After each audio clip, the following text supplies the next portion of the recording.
성공한 사람들이 대부분 책 읽는다는 사실을 지겹게 들으셔서 아실 겁니다. 그럼 과연 그들은 어떤 책을 읽었을까요? 그들은 수많은 책 중에서 어떤 책을 인생책으로 꼽을까요? 저는 독서를 문학으로서 음미하기보다 실생활에서 활용하고 적용하기 위해 읽는 편입니다. 뇌과학, 마케팅, 습관, 마인드 코칭 같은 자기계발 서적 위주의 전투 독서를 하게 되는데, 그러다 보니 성공한 사람들이 자신의 인생에 영향을 준 책으로 꾸준하게 언급하는 한 책을 찾게 되었습니다.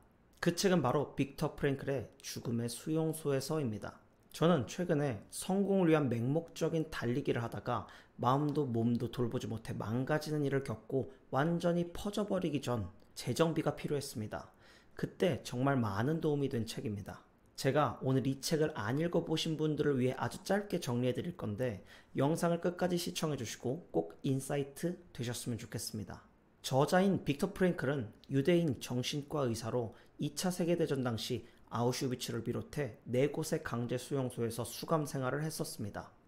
그 극한의 상황과 생존 후 일상을 살아가면서 정립하게 된 인간의 정신을 바탕으로 쓰여지게 된 책인데요.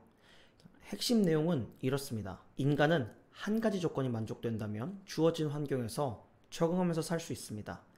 그것이 아무리 죽음의 수용소처럼 비상식적인 열악한 환경이라고 해도, 못 먹고 못 자고 두들겨 맞아도 한 가지가 있으면 살아내고 그 안에서 행복까지도 느낄 수 있습니다. 하지만 이 한 가지가 없으면 아무리 안전한 상황이라도 생존이 보장되지 않죠.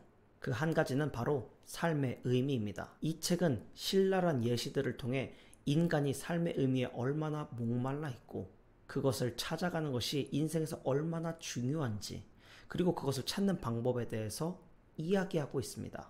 인간이 아무리 환경의 지배를 받는다고 해도 진짜 인간을 살리고 죽이고 성장하게 하고 도태되게 하는 것은 바로 나에게 주어진 환경을 받아들이는 자세, 삶을 어떻게 이해하는가, 왜 사는가 라는 인류의 근본적인 질문에 대한 대답이 인생을 좌우한다는 것입니다.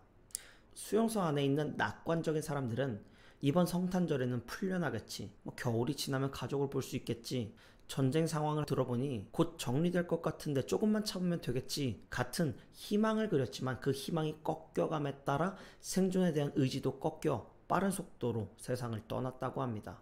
그런데 오히려 희망에 기대지 않고 나를 기다리는 가족을 보기 전까지는 삶을 포기할 수 없다는 마음 하나로 모든 감정은 죽어버렸지만 그들을 만나기 위해서 하루하루를 살아가고 견뎌내는 사람들, 시련에 가족을 만나기 위한 헌신이라는 의미를 붙이고 자살하지 않음으로써 증명해낸 이들이 끝까지 살아남게 됐다라는 것입니다.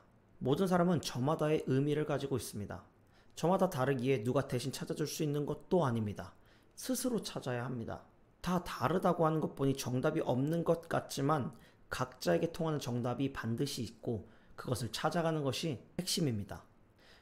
태어난 김에 살고 맛있는 거 먹으려고 살아요 같은 짧은 생각으로 도달해낸 것 같은 정답은 정답이 아닙니다. 제가 만나는 고객들에게 돈이 당신의 삶에서 왜 중요합니까? 라는 질문을 항상 하는데, 그것도 인생의 가치, 인생의 의미를 어떻게 두고 있는지 궁금하기 때문입니다. 하지만 정작 그 질문을 받은 사람들 중에서 자신이 왜 사는지, 꿈이 뭔지, 지키고 있는 가치들이 뭔지에 대해서 고민을 해본 분들은 정말 극소수였습니다. 다들 먹고 살기 바빠서 생각 안 해봤다고 하더군요. 왜 살아가는가? 라는 질문을 스스로에게 하고 책임지는 행동을 함으로써 정답을 찾아가는 것, 자기 자신만을 충족하기 위한 삶이 아니라 다른 무엇을 위해, 무엇에 대해 또는 누구에게 책임을 다할지 찾아가는 것, 그것이 인생 성공의 키워드라고 저자는 이야기하고 저 또한 그렇게 생각합니다. 부자들은 알았던 것입니다. 어떤 상황과 기분에도 나를 움직이게 할 삶의 이유, 나보다 더 중요하게 생각하는 무언가가 있을 때 내 삶이 비로소 가치 있어지는 그 역설을 알았던 것입니다. 자기계발서에서 맨날 남을 도와라, 감동시켜라, 고객만 생각하라 이야기하는 것, 이것도 같은 맥락인 것입니다.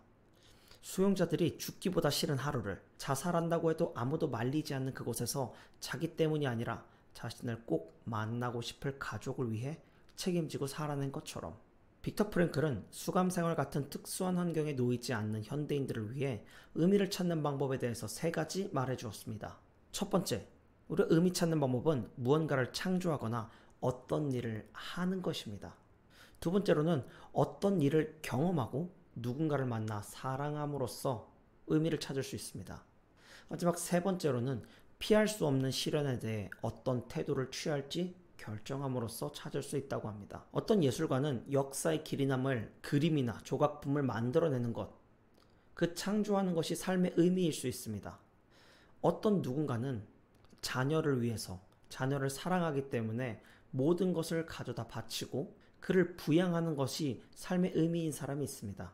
그가 그렇게 의미를 두고 사는 이상 누군가 그걸 잘못됐다고 이야기할 수 없는 것입니다. 어떤 방법이 더 좋다 이런 것은 없습니다. 이 방법을 통해 왜 살아야 하는지 삶의 의미를 스스로 찾아내 일희하되 일비하지 말고 현실적인 실천으로 하루를 이겨내는 사람들. 그들은 인생에 어떤 문제가 와도 이겨내고 살아가고 행복하다는 것을 여러분도 알았으면 좋겠습니다.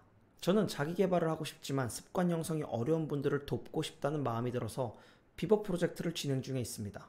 지금 벌써 한 달 이상 관리받은 분들은 조기 기상도 서서히 잡혀가고 하루하루 자신의 성장을 위한 습관을 잘 찾아내서 진행하고 계십니다. 다른 영상에서 한번 언급한 적이 있는데 사실 제가 자기 개발하는 분들에게 초점 맞추고 그들을 돕는 이유는 나중에 이루고 싶은 제 최종 꿈을 위함입니다. 저는 대한민국의 인구절벽 위기가 뉴스에 나돌기 이전부터 대한민국 자살률이 OECD 1등이라는 뉴스 그 이전부터 이 나라에 건강하지 못한 가정관이 가지고 올 재앙에 대해서 통감하고 있었습니다. 모든 것이 반으로 나뉘어 싸우려는 이때에 만약 건강한 가치관을 지닌 부모와 그들의 자녀를 양산할 수만 있다면, 뭔가 양산한다고 하면 좀 그렇지만 많은 대다수의 사람들이 건강한 가정관을 가지고 있다면 수많은 문제가 해결될 것이라고 생각했습니다. 저는 정부가 어쩌고 사상이 어쩌고 따지지 않고 제가 할 수 있는 영역에서 가정을 회복시키기 위해 최선을 다할 것입니다. 사실 자기계발 채널을 운영하는 이유도 인생을 주체적으로 살아가려는 사람끼리 묶어서 결혼시키면 사람들이 결혼하고 싶어 하지 않을까, 행복한 결혼이 있다는 사실이 입소문을 타지 않을까라는 짧은 생각에서 시작했습니다. 또 제가 나눠줄 수 있는 인사이트가 대부분 책으로 온 것이라서 이렇게 진행하게 된 것이고 여기까지 왔는데, 이 빅터 프랭클의 죽음의 수용소에서를 읽으면서 괜히 돌아가려고 했던 삶의 의미를 리마인드했고, 앞으로의 영상은 가정과 사랑, 제가 생각하는 건강한 연애와 결혼에 대해서 말해보려고 합니다. 아무래도 지금까지 책을 빌려 한 말보다는 사견이 많을 것이지만 또 누군가는 좋아해줄지 가늠도 안 되지만 제가 생각하는 가치를 밀고 나가보려고 합니다.